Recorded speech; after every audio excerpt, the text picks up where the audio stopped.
All right, everybody. We're coming on live here for the FITSNews Month in Review. I'm Will Folks. I'm joined on this episode by our Andy Fancher, researcher extraordinaire, and our research director, Jen Wood. We were planning to bring this show to you live a week ago, but as it turned out, power to the FITSNews headquarters here in the Midlands region of South Carolina was completely knocked out by Hurricane Helene. So we were delayed a week. But over the course of that week, we have watched as a humanitarian catastrophe has unfolded in the mountains of western North Carolina, also the Gulf Coast of Florida, parts of Georgia, parts of South Carolina. Millions without power, hundreds have lost their lives, hundreds of thousands potentially lost their homes, their property. It has been an Appalachian apocalypse, people, and we've been covering it from the very beginning. I wanted to start briefly before we get into the storm and everything that we've been covering related to the multiple angles of this storm. I wanted to get in real quick before we start with a brief overview of the numbers, the sheer magnitude of this system. It was a Cat 4 when it made landfall there just south west of Perry, Florida, on the Big Bend of Florida last Thursday evening. It was a Cat 4, 140 mile per hour winds, one of the strongest storms to hit the United States in the last 10 years. But I wanted to quickly go through some of the numbers here. As it stands right now, we have more than 200 people who have died as a result of this storm. There are many more missing. In fact, we were looking at some of the numbers before we came on. Just in Buncombe County, which is the county where Asheville is located there up in North Carolina, just in Buncombe County, 200 people missing. The death toll from this storm could end up in the thousands. But obviously, as we've been following that, we've also been watching the numbers on damages, and some of these numbers are just jaw-dropping, folks. The first estimate, when AccuWeather, one of the companies that looks at the damage from these systems, their first estimate indicated estimated damages anywhere between 95 million and 95 billion and 110 billion. By itself, that initial estimate would have ranked Helene as one of the top 5 all-time costliest storms in American history. That was the first estimate. Second estimate bumped that damage total up to 145 to 165 billion. The latest numbers will just make your jaw drop, people. 225 to 250 billion dollars, and that is just the latest damage estimate for this system, which again, that would be the costliest storm in American history by far, by a landslide. The power outages, a peak of 7 million people without power. That number now down to about 750,000, but still, if you're one of those 750,000 after a week without power, it has been nothing short of disastrous. And also, I want to point out, we look at those numbers. Those are fluid numbers, people. We don't know exactly how many people have lost their entire electric grid. I mean, up in North Carolina, the infrastructure damage is so severe. You talk about power outages in some of these places, there is no electric grid. There are no roads.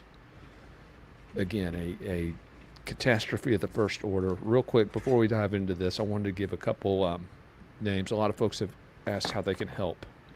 Our Prelo Alexander did a great column on FITSNews.com earlier this week about some of the groups that have been working to help those who have been impacted by this storm. He recommended Samaritan's Purse, which is a group, by the way, headquartered in Boone, North Carolina. So it's a group that's does work all over the world, but they are headquartered in Boone, North Carolina, one of the areas hardest hit by this storm. Also, Water Missions International, the Anglican Relief and Development Fund.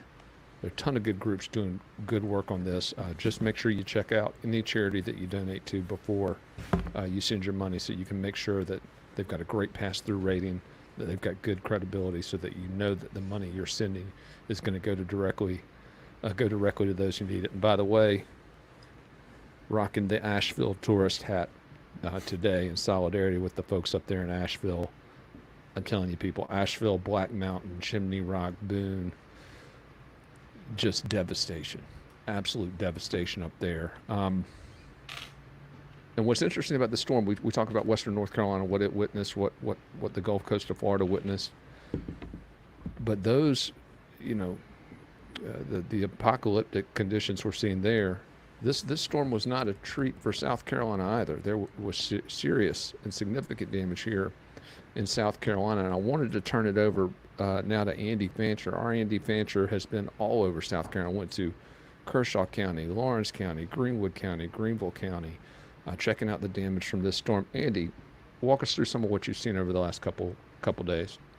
Sure. What I've seen, what I've heard just in probing the upstate is quite alarming. And I think as kind of a backdrop to what I've photographed from Kershaw County to Greenwood, I think maybe we should get just a few things out of the way as it relates to this storm. Because I know here at FITSNews, every once in a while, we have a tendency to don the tinfoil hats. So I want to put a stop to that, Will. All right. I don't want to talk about weather manipulation here. I don't want to talk about how the government, upon their own admission, has been toying with manipulating storms since 1947, or how in about the mid-90s we had William Cohen admitting that we had the ability to toy with and manipulate the weather. I certainly don't want to talk about how Cohen admitted that around the same time we now have a declassified document, Weather as a Force Multiplier, owning the weather in 2025, presented to the U.S. Air Force in 1996. We certainly don't want to talk about that. And we certainly don't want to talk about how this storm went 800 miles inland, stalling over the rare lithium producing towns of North Carolina, the exact location to the largest lithium deposit in the U.S. And I certainly, whatever we do, we don't want to talk about how the residents in that exact area have been pushing back on an Ali Marley lithium mining operation approved by the DOD just last year. So we don't want to talk about that. You don't want to talk about these things. No, because if we were to shine light on any number of what we have receipts for, it would be a conspiracy. And we would hate to be labeled as such. So instead, I do want to talk about what MSM is talking about at this time. This morning, I hopped on all the major outlets to see how they're covering what is, upon their own admission, the largest or most catastrophic storm to hit the U.S. since Katrina. And, you know, I hail from Texas. Jen hails from Louisiana. We still feel the impact of Katrina, which was receiving wall-to-wall coverage in the days leading up and in the months and the weeks and the years afterwards. So in the wake now of the second largest storm to hit the Americas since then, here are the top headlines. Here are the top headlines as of this morning. On Fox News, the top headlines: Wendy Williams feels vindicated with Diddy behind bars after lengthy feud. All right, and then if you scroll a little bit further, okay, maybe this is just an anomaly. Okay, Sydney Sweeney says paparazzi yelled at her family to force her out of home in a bikini. All right, well, that's just Fox News. So let's go over to ABC News. Top story at ABC News: Supreme Court's new terms takes on ghost gun, porn access, and trans care bans. Okay, that's the first top. Second top story on ABC: young boy in Alaska is adorably angry after moose eats his pumpkin. Okay, maybe I just hit two bad outlets. Let's go to CNN. Trump-backed Senate candidate goes to great lengths to dodge CNN reporter. If we scroll down just a little bit more: Garth Brooks accused of sexual assault and battery in lawsuit from hair and makeup artist. This is what I'm having to scroll through to get to any headlines relating to this hurricane. So now, after getting that backdrop out of the way, what have we seen? And this is where I suppose I cue to you, Jen, on some of the photographs to pull up. Let's go to Kershaw County first. That is where we observed some flooding on at least Park Drive and Lugoff, as well as a few other areas as dams started letting out. We saw flooding all throughout the region. And I don't know, are the photographs pulled up? I can't actually see from this angle. Second. I'm good. No, you're good. Andy, You're good. give us a little context here. This is the Kershaw County. That's the Wateree River, which Correct. is part of the Santee Basin. Also the Congaree River, which flows through Columbia, Richland, and Lexington County. Right. Also part of that basin. So you were watching some of these peak flooding areas as that water from North Carolina choked all those rivers coming through to the coast. Correct, and that would have been, I mean, it certainly came to peak on Sunday, is when I was taking these photographs. So here's Park Drive. Now, this here in Lugoff, just as in every other part of the state, we've got winding roads, roads that elevate and then lower at certain levels. So this is, of course, one of those lower basins. Now, this fortunately is an abandoned house, but I believe the photograph right after that is not an abandoned house. We had an elderly family that, is my understanding, they did have to evacuate just leading up to the time I was there taking this photograph. The third, I believe, yeah, so this is a house that is built on a lake. However, the lake does not come up to the porch or the porch swing. And at this house too, I mean, it has sustained some major damage in the basement. It's my understanding as well that in previous storms they've had to fight out snakes in the basement. I don't know if they're there now. I don't know if they're willing to brave the waist deep water in some of these areas. I wouldn't either. So this is the site just in the Midlands alone, and the Midlands was not hit half as hard, nearly as hard, as where we're seeing more consolidated catastrophe in the upstate. And Will, I give you a hard time sometimes. I tell you, you will have to assign me to do something. We're hardheads here. Order but I really you, do. I think is the word. Order you. Order. And so it is ordered. But, I really do. Seriously, I appreciate you sending me to the upstate. It has been a very humbling experience. And let's go to the upstate, Jen, if we can. Just some of the sheer chaos that we have observed just between Monday and Tuesday alone. Greenwood, especially, talking about Katrina.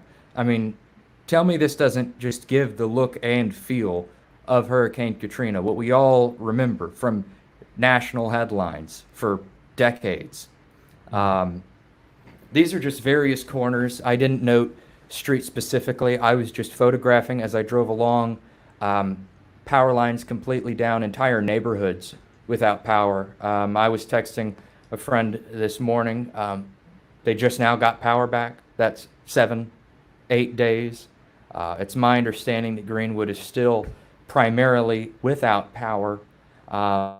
Those are the 50%. I'm looking at the latest numbers. Half of that county is still without power. And it actually on the topic of those numbers, and I don't know this, Will, and I don't know if we do here, but what we're looking at are customer outages, right? Right. Does that include whoever might be living with the customer?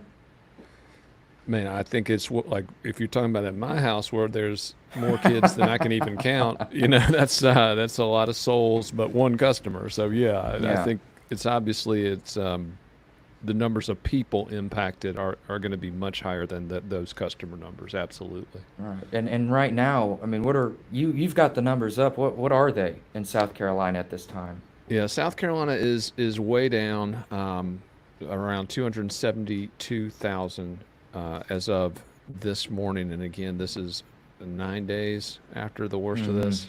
So an extended outage. This was again the biggest thing to hit South Carolina since Hugo, and really South Carolina only got a glancing blow from this system. Although I do think it's important to know we were watching this storm from the beginning. I mean, when this thing formed as a depression, FITSNews.com had articles on it. I mean, we covered the tropics very closely here, but this storm, as it approached the Florida coast, a big wobble to the east an hour or so before landfall really shifted the trajectory of that system further east. And so the counties that you went to, Andy, Greenwood, Lawrence, Greenville, they got it a lot worse than they were expecting because of that last minute wobble to the east.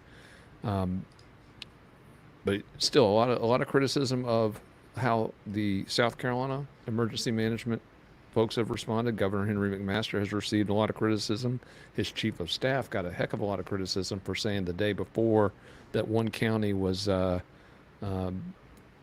canceling operations for nothing, basically dogging them out. And that tweet, by the way, he sent that an hour before the storm made landfall, which was absolutely crazy. I think everybody knew how bad it was going to be at that point. But Andy, one thing you talked about, you were mentioning earlier, some of these conspiracies about, I'm a widespread panic fan. I remember the story of the Hatfields making rain for Los Angeles years ago, but I don't know if I'm going to go that far. Well, I like that we're talking about it, but here's one thing I do want to talk about that's not a conspiracy, and it involves the Federal Emergency Management Agency, FEMA, which, by the way, when you request these disaster declarations, it's two-part. Not only are you asking for their money, but you are surrendering authority over the recovery operations to FEMA. They literally have that in the agreement. When you take that money, you are turning over authority over relief and recovery operations to FEMA. But something of note, we've seen a lot of folks talk about this $640 million figure. $640 million that FEMA has spent this year on a program called the Security, Shelter, and Services Program. This is money that goes to communities which accept illegal aliens. $640 million. What they haven't been talking about, however, last year, $780 million spent on that same program. You add that up, we are talking about, again, $1.5 billion. But that number pales in comparison to the true cost of feeding, housing, providing services to this influx of folks coming across the border. That number, according to a November report from the U.S. House Homeland Security Committee, $451 billion a year. And that is just for those who have come across since Joe Biden assumed the White House. That is a staggering number. That is a staggering number. And this is the same agency that this week, while these people up in the Appalachians are dying, this is the same agency that says, oh, we don't have any more money. We don't have any more money. And, Kamala Harris comes in and says, oh, we'll give you $750. Thanks a lot. Thanks a lot. But that is not a conspiracy. Those are numbers that we can verify, that we can point to, and that is actually happening. So I think it's important as we cover this storm to be honest about that, because that's another thing that we're not seeing in the mainstream media. As Andy scrolls through those headlines about Garth Brooks, Diddy, and what was the other one? Who I forget the other one, Andy. Oh, we had Wendy Williams was in there, and then Sydney Sweeney. Oh, we got to get Sydney Sweeney wherever we can. But I got to give credit to, there are a couple governors who have been, unlike our governor here in South Carolina, there are a couple governors who have, I think, done a very good job over the last couple weeks. Ron DeSantis in Florida. I mean, those guys obviously know how to do this. They've done it so many times. But 2 days after the storm, he was already sending assets to other states. His state took a direct hit from this, but 2 days later, he's already sending assets. Also credit to the governor of Texas, Greg Abbott, who was very aggressive in calling out this FEMA funding issue. Basically, he said, this is simple. Stop spending that money, on incentivizing border crossings and send it to the people who desperately need it. I mean, it's absolutely amazing that the president of Ukraine can come to town and walk away with $8 billion, but the folks in Appalachian are absolutely getting hosed. But looking forward, this storm, we're talking about a number of different impacts, obviously. Jenny, I know you've been following this thing, and you're a Louisiana gal. You guys rode out the last storm that blew through Louisiana. The eye actually came over your house, if I'm not mistaken. It did. And obviously you live just north of Louisiana, where Katrina wrought so much damage. What are your impressions of this system? What have you seen in this storm, whether it's the impact or how people have handled it? What are your thoughts? Well, I mean, I think South Carolina, especially the areas that were hit, are not, they're not as accustomed to this kind of storm. So I don't think they were as prepared, but I don't, at no fault to them. But yeah, I mean, it was a brutal, huge storm that just it stayed very strong for a very long time as it moved inland over mountains that don't typically see that kind of rainfall. And and wind gust. Yeah, absolute devastation in some of those areas. I think, Jen, you were blaming me for a little bit. We did an article back in, Tropics gone bust. Yeah, 100. I knew the yeah, second you wrote that. oops. Uh-huh. In fairness, at the time, it was the longest peak season tropical drought in history. I mean, we had gone from, some early activity to record inactivity in the tropics. By the way, that reminds me, for those of you who are not weather geeks like us, there are two major hurricanes in the Atlantic right now. Fortunately, both of them, Kirk and Leslie, forecast to veer far afield of the continental United States. But there is a new disturbance forming in the Gulf of Mexico as of this writing. The storm projections that we're looking at have that system remaining south. Unfortunately, Florida's going to get a ton of wetness, it looks like, from this system, but fortunately it will, at least if the current models hold, spare the Appalachians any further inundation. Guys, how do we do better on these storms? How do we do better warning people? How do we do better responding? I mean, we're looking at reports now. The Asheville airport is being shut down, even to folks who are trying to fly relief in. I mean, how do we coordinate this thing better? Well, I mean, in terms of forecasting, you were calling this one out way before anybody else.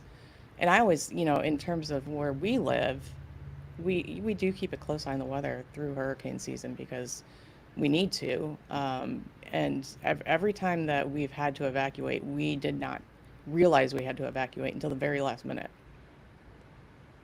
I mean, we were always prepared, but we're like the morning of, we're like, we gotta get this storm's gonna be at 3. We gotta go.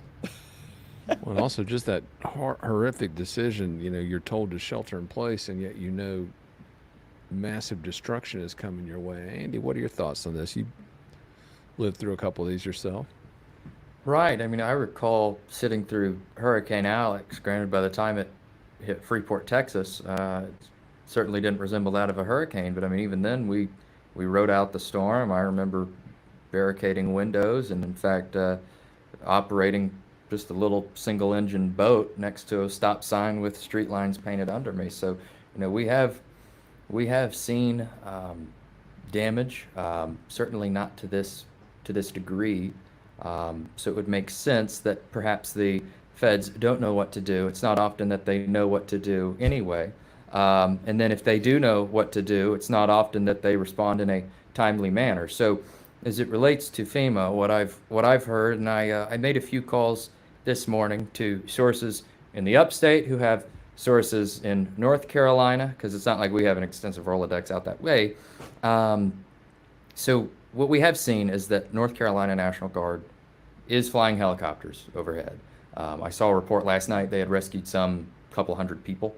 I mean, it's just I with the death toll now at over 200, and they've rescued, at least as of last night, about 500. It's rather alarming statistics. We did hear one man on the ground discussing how, yes, the government is in town and they're taking up all the hotels, and that the people that they are pulling out of the mountains from the mud, those who have survived, have nowhere to go because the government and all their immortal promise is taking up any nearby residents. Heard this morning on the phone this morning, first responders out that way, they say the number one thing we need right now is body bags. Brings it So, home, man. how do you do it better? If you're the corporation, you don't. Yeah. Well, and the other thing, and some things you just can't prepare for. I mean, some things are so, paradigm altering. This is a storm with a wind field of 400 miles. I think at one point I read, which was, almost twice as big as the wind field from Hurricane Katrina. I mean, that is just a massive system. So you've got something that's big, something that's strong, something that's barreling in a place that rarely gets these. I mean, you add all that up and just a recipe for disaster. But guys, I can't thank you both for the work you've done over the last week. We were down without power for a while, managed to keep things going. We had a live blog during Hurricane Helene, keeping people updated. Jen, you did an excellent report on hurricane resources. By the way, that's still up on FITSNews.com. If you're in South Carolina and you've been impacted by the storm, Jen's got a great post up that'll help show you where you can go. And as I mentioned earlier, Prelo Alexander, our wonderful guest columnist, has a post up with information on how you can help. And by the way, he says don't give any money to the Red Cross. So Prelo, there I you did go. put those links. I put those links in the chat for people as well. Excellent, Jen, thank you. But count on us again to continue covering not only the meteorological side of this as these storms approach, trying to give people advance warning about where they might be going and how they might prepare, but the impact and also the fallout. We will continue to cover these weather events from every angle, and I want to thank you guys for your help in helping us do it. Want to shift gears. FITSNews, obviously we're now we cover a lot of weather now, but obviously we covered a lot of true crime. We started as a political website. It was originally just politics that we focused on, but over the last few years, when you have the biggest true crime story in the world kind of land in your lap over the last 3 to 4 years, the Murdoch saga, obviously you get into that genre, and we've been covering true crime quite a bit. Jen Wood, there is a story out of the South Carolina upstate that unfolded as Hurricane Helene rolled through that is just, I don't even know where to start with this story. It's the disappearance, now the murder of Jessica Barnes, a 20-year-old woman from Pendleton, South Carolina. She's involved with a 21-year-old man, her husband. I want you to walk us through, Jen, a little bit about this story. You've been on this from the beginning. You and Andy went up to Pendleton this week. Jen, start us off with the story of Jessica Barnes. Tell us what happened. So Jessica Barnes, the last time she was seen by anybody was August 1st. Her mother started getting concerned in late August when she didn't reach out to her for her birthday. She said, a lot of people have asked that, why did it take so long to report her? She said that they did go extended periods of time without connecting because her husband kind of isolated her from her family. And then on September 10th, her mother, Cecilia, grew concerned enough that she wasn't hearing anything from her that she reported Jessica missing to the Pendleton Police Department. Very, very small town police department. And they started immediately doing an investigation on September 10th when they reported them. And, actually I have a press conference where Chief Crosby from Pendleton Police Department kind of details the process of the investigation that I will share now. Just give me 1 second. Now, let's hear a clip from that.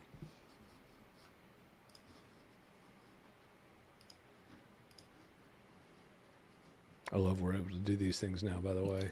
Props to you on that, Jen. Hey, thanks. We don't Even have in to have our Andy learning hold 'em up curves. anymore. Yeah, right. Yeah, no longer my handheld exhibits, but even in our learning curves, we still do it better than most local stations. So Who's digging the handheld, man? Here we go. Here's an excerpt from that press conference. Of this year, Miss Cecilia, Jessica Barnes' mother, reported her missing to the Pendleton Police Department. Officers began investigating the facts and circumstances surrounding her disappearance. On September 16th, I contacted the South Carolina Law Enforcement Division for assistance in locating Jessica. Agents for SLED began to provide assistance to Pendleton officers on September 17th. They were here the next day. Details surrounding the disappearance were vague, and material and personnel from SLED were required and needed for this continued investigation. Pendleton officers and agents from SLED, as well as assistance from the Clemson University Police Department and Pickens County Sheriff's Office, were able to locate a potential site in the Twin Lakes area of Pickens County along Lake Hartwell. During this search, remains were found and later identified as human. SLED agents were able to collect forensic samples, and the SLED laboratory continues to process these samples at this time.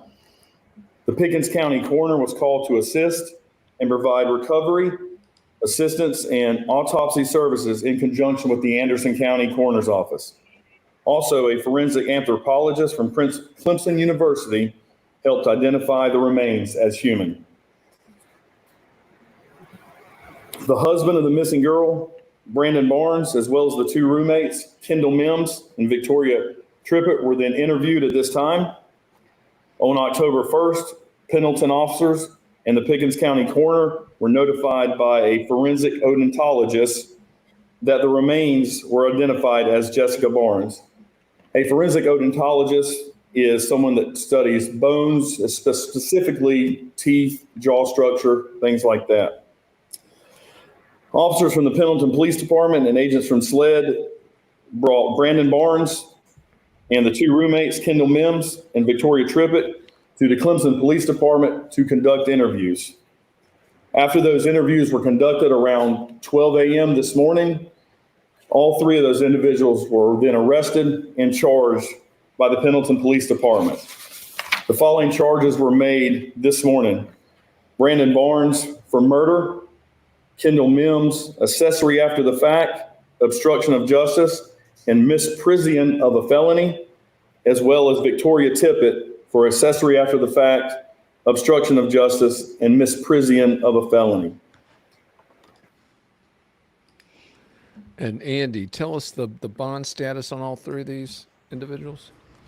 Sure. So Jen and I, we were standing outside of the jail when all three were denied bond, every single one of them. So that's all she wrote for now. We did get some footage from within bond court, or the jail more so. And in fact, Jen, do you have that video of Brandon walking? I mean, it's a real brief video. It might take longer to load than it is to watch, but if you can find this guy, I want everybody to get a good look at this guy. We published a report prior to these arrests from one of this guy's former girlfriends, detailing allegations of abuse. There were allegations of abuse involving Jessica, the young lady who has tragically lost her life in this situation. And Jen Wood, there have also been, as we talk about this, there's been a real focus. I think the statement that was released by the family. Yeah, here it is. Here's a look at Brandon Barnes as he's being led to his arraignment. Walked in. Yeah, on these charges. 21-year-old from Pendleton, facing a murder rap. All right, sir, I'm just watching. As mentioned, Jen, multiple allegations of prior abuse involving this individual, and the family of Jessica Barnes made it very clear that they are hoping that this serves as a wake-up call. They talked about their daughter, their sister, was a strong person, but that over time he gradually just sapped the strength out of her.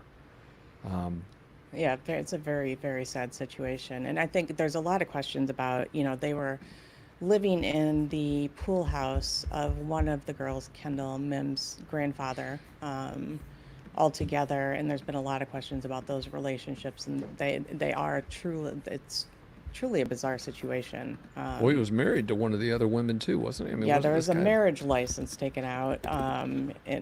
July 31st of 2023, him and Kendall Mims took out a marriage license in Pendleton County. And then he proceeded to marry Jessica in January 8th of 2024, this year. He has a 6-month-old daughter with Kendall Mims. And, I talked to what's going to happen to her? Very good question. I'm not sure anybody knows right now, but I talked to a former girlfriend of his who has 2 additional children with him, who fortunately got out of the situation, but she went through abuse with him, ended up getting a restraining order, and another girlfriend that was dating him I believe she began dating him August of 2023, right after he got the marriage license with Kendall. And she told him that Kendall was his sister and Jessica was her best friend. And they would all hang out together. Just such a bizarre situation. She found out that Kendall was not his sister and was indeed pregnant with his child, and got out of the situation, thankfully. She said Victoria Tippett was not a part of the equation at that time, so she must have come in sometime after November. Who knows what she was told. It's just the dynamics are very bizarre. Very manipulative man. Jen, this trial is going to be incredibly graphic based on what we know of what happened. I mean, the affidavit for Brandon Barnes' arrest on murder made it pretty clear how he killed his wife, strangled her to death. Do we know anything about whether or not Victoria and this Mims woman were there when that happened? Were they there when that happened? It says in the affidavits for them that they did witness it. So, it does sound like that. They did get a confession from Brandon. I'm hearing all three were not cooperative initially. And then when faced with the evidence that the police and SLED had built, they very quickly began cooperating. Yeah, we've got full confessions here, right, Andy? That's accurate? Full confessions from these folks? Don't ask me to speak on that now. Definitely heard Definitely Brandon. We have confessions. Okay. Yeah, and I think I think it's going to be a very, very, very graphic trial. I can't get into any of the details because the investigation is ongoing, but just some very difficult circumstances for her family. Her mother, Cecilia, she was very involved in the investigation. To her credit, the second she reported it, she was in Chief Crosby's office twice a day for updates. So she stayed on him, assisted. didn't she? She did. She assisted with the investigation. She's So messing when with his Legos. Isn't he like a Lego freak? And she would mess with his Legos to. He's a Lego fanatic and has Lego sets, and she would go in there and mess with his Legos and talk to him about the case. And they built quite a bond through this. So a lot of people were like, why is she standing right up there with them? And I think it's because they did this together. Chief Crosby, this is not the kind of crime that they get in Pendleton, so they don't handle these kinds of cases often. I was very impressed with how well they handled the situation. They called in SLED the second they knew they needed to call in SLED. They went. He wanted to solve this for Cecilia. And you guys also, I think, a shout out's in order. You guys were working closely with our new friend Troy Stiles at Blunt Force Media. For those of you not following those guys on social, do it now. They do great work, boots on the ground. Blunt Force Media, Troy Stiles. I know we want to give them a shout out. They've been very gracious in helping us, and we try to be that way with the folks that cover the seal. And you just did an interview with Anjanette Levy on Law and Crime regarding this case. It's great that this story is getting that attention. Let's hope it continues. And obviously, you've got some interviews, Jen, coming up in this case. We don't want to give too much away, but you're continuing to dig into the story of Jessica Barnes, and it's a story that needs to be told because, as her family said, it is a lesson. It is a lesson. So, let's keep spreading that word and getting that story out there. I do want to move to a story that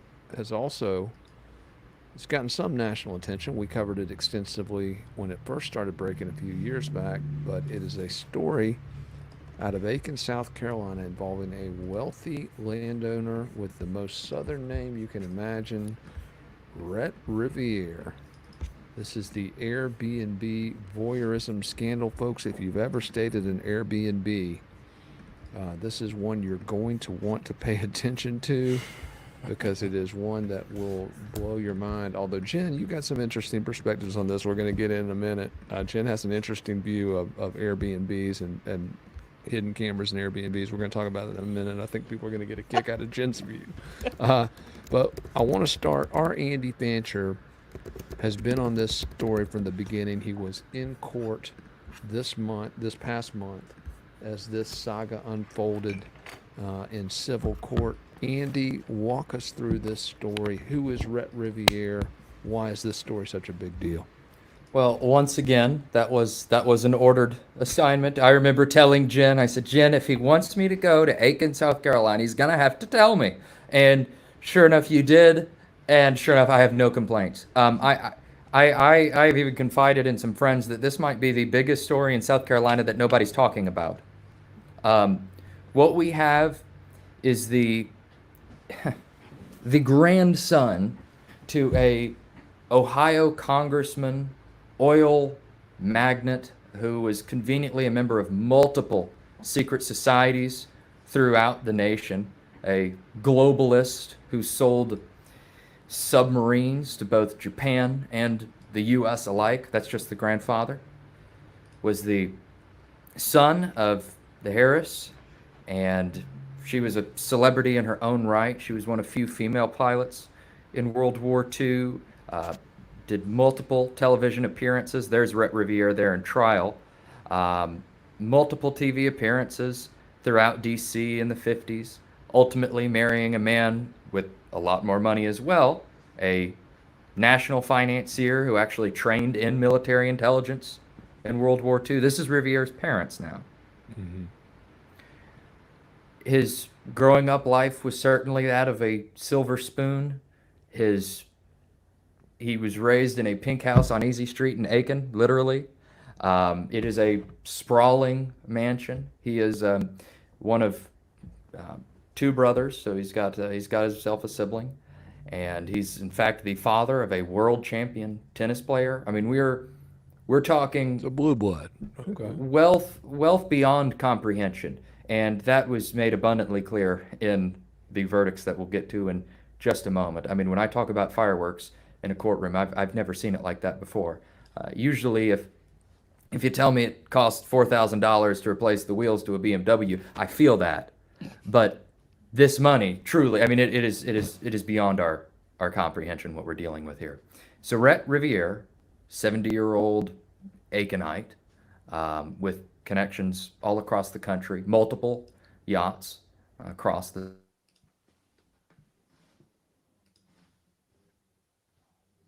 Did Andy freeze up Inherited there? by his uber wealthy family. Can you hear me? Yep, you're back. Yep, you're good. You're back. Am I back? I don't even know what's You're going talking on about there. his yachts. The man's got yachts. Yes, the man has yachts, plural. He's got houses, plural inherited properties, plural inherited horses, as well as horses he possesses. He is quite the equestrian himself, as was his mother. In fact, his mother sponsored Olympic gold medal winning equestrians back in the 90s upon her death in 98, which is when he appears to have inherited her fortune, the Riviere dynasty, as you'd have it. But while it remains unclear as to when he picked up his hobby, filings indicate that he started secretly recording people as early as February of 2000, specifically intimate moments throughout the bedrooms and bathrooms of his myriad properties, as well as his yachts. And as we start going more and more into this story, I do want the audience to ask themselves, who does this remind you of? So, according to court filings and according to what was revealed in court, we've got at least 24,000 videos from 2000 to 2018, which is around the same time his Wait, Andy, how many files? 24,000 videos. Now, it's worth noting that these were all the videos taken from at least the hard drives that SLED was able to find, and more on them in a moment. So I say that to say not all of these videos are bad, but we're led to believe that a lot of them are, and the ones that are shouldn't be possessed by anyone. And that's what came to peak in the lawsuit of the Crespos, who were two tenants who rented a cottage from him briefly in 2001. They did not find out about them having been secretly recorded until SLED launched an investigation into Riviere around 2019. A little backdrop on that. Riviere's live-in girlfriend in 2019 was moving around furniture when she stumbled upon two SD cards. Now, understanding that Rhett Riviere is an avid photographer. She decided to pop these SD cards into her computer or camera or what have you. And let's just say she was surprised. What she saw were primarily people in an undressed state, nude, engaged in sex, children, adults, across multiple properties. And it's my understanding that multiple SD cards were thereupon surrendered to the Aiken Department of Public Safety. And, I mean, within 3 days, Aiken Department of Public Safety evidently took note of what was on the videos and referred it to SLED within 3 days. So SLED, within that month, to their credit, they acted quickly, and they executed 3 different search warrants at 3 different properties, and then nothing happened. Nothing happened until early 2021, when, after discovering some 24,000 videos, including people engaged in sex as well as alleged nude children, from his yachts to his myriad properties in Aiken, he's charged with 1 count of voyeurism. Come 2022, the Crespos, who brought this man to a civil trial, this is not criminal, to a civil trial, made possible 2 additional voyeurism charges. So at the time that you and I, we're sitting here speaking, Rhett Riviere has been charged with 3 counts of voyeurism. Just 3 charges for 3 different people. Not somewhere around 24,000, right? Well, Andy, you had the conspiratorial hat on during the hurricane section. Let's put the conspiratorial hat on during this section. We've heard some reports and rumors that there could be a reason why there are so few criminal charges. And just, it's funny because it's not you don't even need to explore conspiracies on this. Just look at the facts. We're talking, again, about that incomprehensible wealth.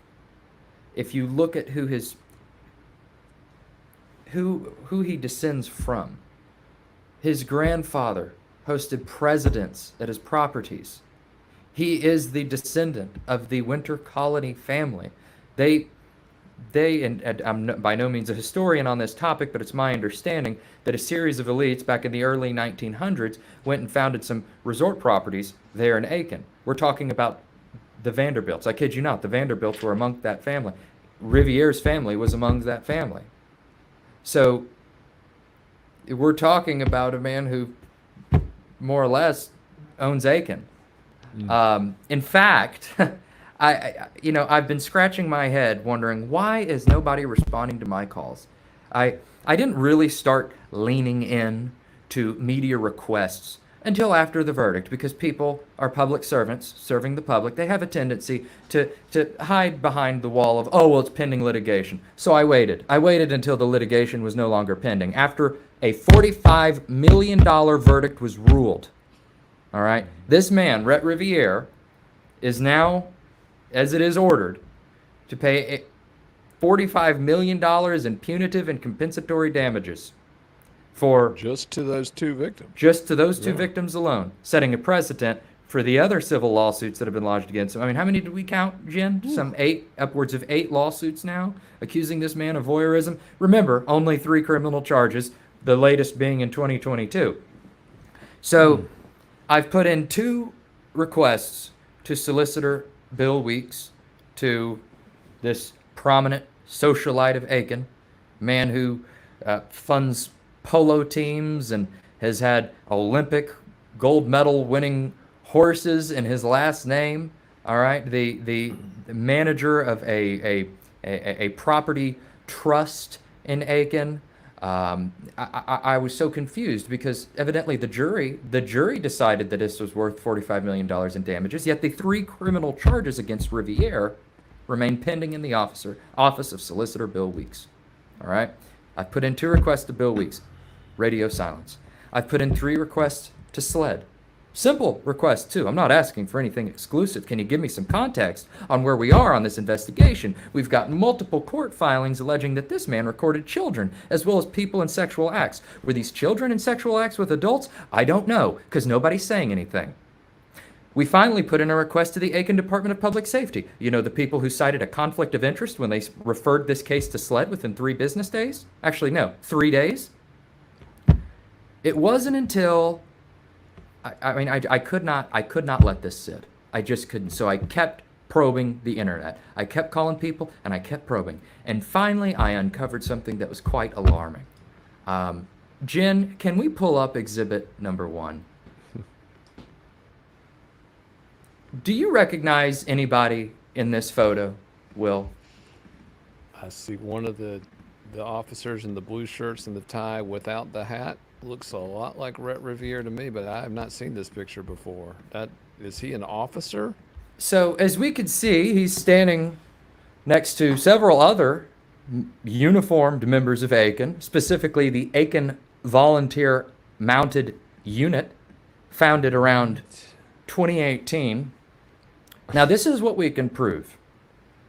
What we've heard is that Riviere's mother was the one who saw to it that Aiken founded a volunteer mounted riding unit. And as we see here, Riviere did himself volunteer. And if we need a closer look, because perhaps that's not him, perhaps this is just too grainy of a photo, it doesn't reach that beyond reasonable doubt standard. Oh, that's him. That's him. Oh, wow. And in talking with local, let's just leave that up for a moment too. In talking with locals out Aiken Way, I find it both fascinating and alarming just how known it was to the city who Rhett Riviere allegedly is. I've spoken with multiple older residents talking about how, in their own words, we've known he's been a pervert. We saw in court where he was cited in a incident report out in Florida some 30 years ago, videotaping a woman through a window and wearing a tuxedo, of all things. We've got rumors that he was recording women as early as the 2000s, or that it was known that he had recorded at least a group of women in the early 2000s. All right? Yeah. So we have this prominent, astute, infinite wealth individual known throughout the city as well as the county for his alleged extracurricular activities, given a frickin' badge and uniform. Imagine how this looks. Say you are an alleged victim of Riviere. Where do you go when he not only supposedly owns the county, but is wearing a uniform for the city? And no, here's the even more concerning.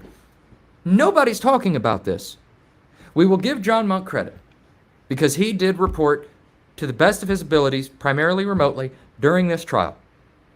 I did not see any other press, at least by the time I got there. Admittedly, I got there late in the trial, but I did not see any other press covering this. We've got Augusta just 20 minutes south. We're here in Aiken. I mean, there were at least 3 different newsrooms who could have showed up to this. And $45 million is a rather alarming verdict. The fact that former Kershaw County Sheriff's Office Deputy Jonathan Goldsmith got a photojournalist, a journalist, another photojournalist, a journalist, me, and the local paper. That's 6 journalists at his trial in little old Kershaw County, and he was being tried for misconduct in office. All right? And he got not even a year for permanently disabling a man. But that got 6 journalists. Riviere, at least in person, by the very end, got 1.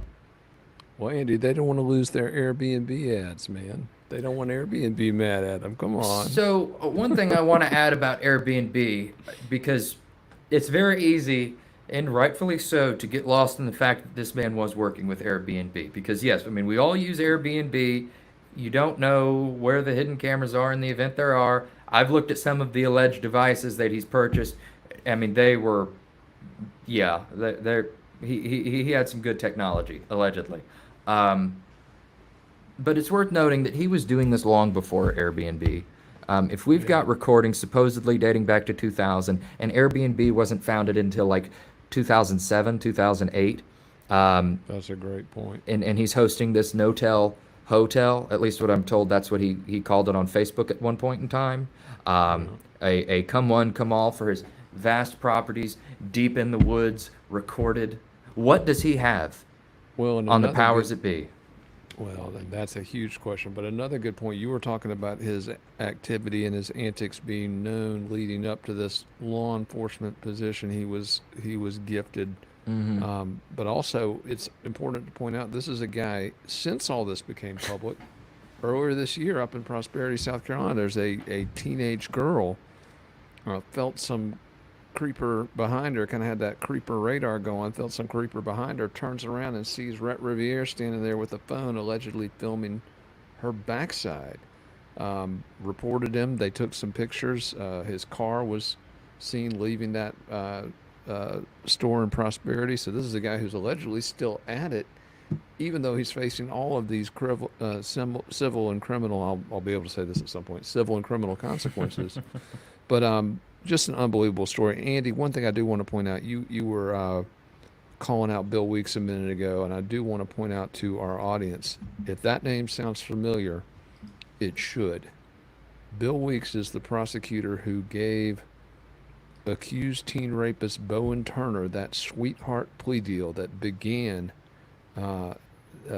just the absolute indignation so many have felt for our justice system here in South Carolina. So Weeks is a guy who a lot of folks have had questions about regarding how he's handled high-profile cases. So I'm glad that we are shining that light on him and asking why. Why only 3 charges? 24,000 files, Andy? And again, you said not all of them are bad files, but there got to be more victims here. There've got to be more potential charges. And let's be honest, there got to be more consequences, because this is a guy, apparently $45 million and nothing to this guy. From what it sounds like, from what you're telling me, this guy sounds like, I mean, there ain't no party like a Vanderbilt party, am I right? I mean, this guy's connected to some pretty... It's as it was mentioned in the proceedings, he has mentioned $200,000. I don't know if it was as a joke or as an admission. There was a mention of a Merrill, or formerly Merrill Lynch account with some $6 million in it. There was some mention of him hiding assets, either leading up to or in the immediate aftermath of this criminal investigation being lodged. We're talking furniture and artwork. It is furthermore my understanding he has never provided the plaintiff's attorneys, the plaintiff's counsel, with any indication as to how much he's worth, as to tax returns, trusts, anything of that nature. But from the at least sounds of things, this man is someone who's not hurting. I mean, how often do you see a $45 million verdict that's essentially lodged against one person? Yes, it's also worth mentioning that his ex-wife, Josie Riviere, she was caught up in this, and she has been ordered to pay out as well in some damage, but not nearly as much as Riviere and his LLCs. So in this civil trial, who we officially saw being punished was Riviere, 2 LLCs, and his ex-wife, who, according to the plaintiff's counsel, was the first person he texted when SLED executed a search warrant, and was the person he texted about, they think I'm worth $200 million or whatever. So there's quite a bit more to unpack. It's quite appalling that our public servants think that we're just going to stop calling. You know, they're They so haven't quick met to... you and Jen. They clearly haven't met you and Jen. Well, you know, they're so quick to never let a serious crisis go to waste, but yet when we have one of the more newsworthy stories in the state, we have a solicitor who's just turning a blind eye. We've got the Aiken Department of Public Safety, who I didn't find out until after I put in a request to them. Riviere frickin' volunteered for. All right, and then we've got SLED avoiding 3 requests, 3 simple requests for comment. So in turn, we're FOIAing all of them. We have already FOIA'd SLED this morning. I'm drafting 3 different FOIAs to the Aiken Department of Public Safety. I've given the chief there ample time to respond.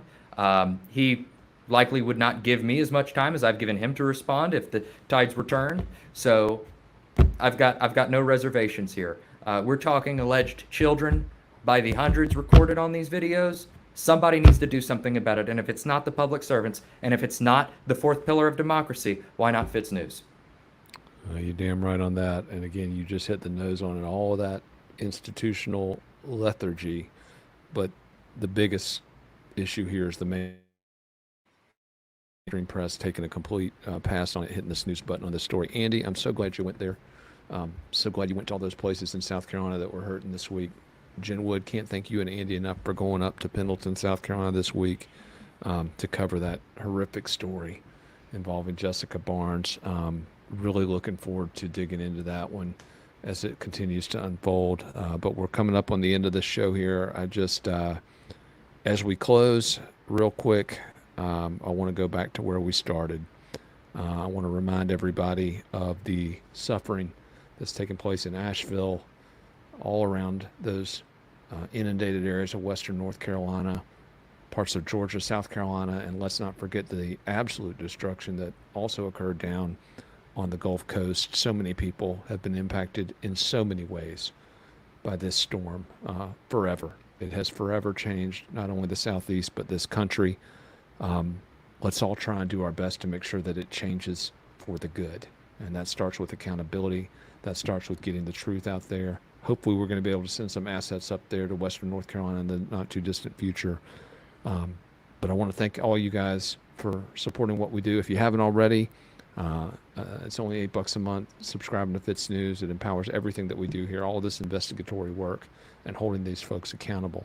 But count on us to continue to press forward on these stories and count on us to continue to insist on that accountability. And with that, we will catch you next time on your Month in Review.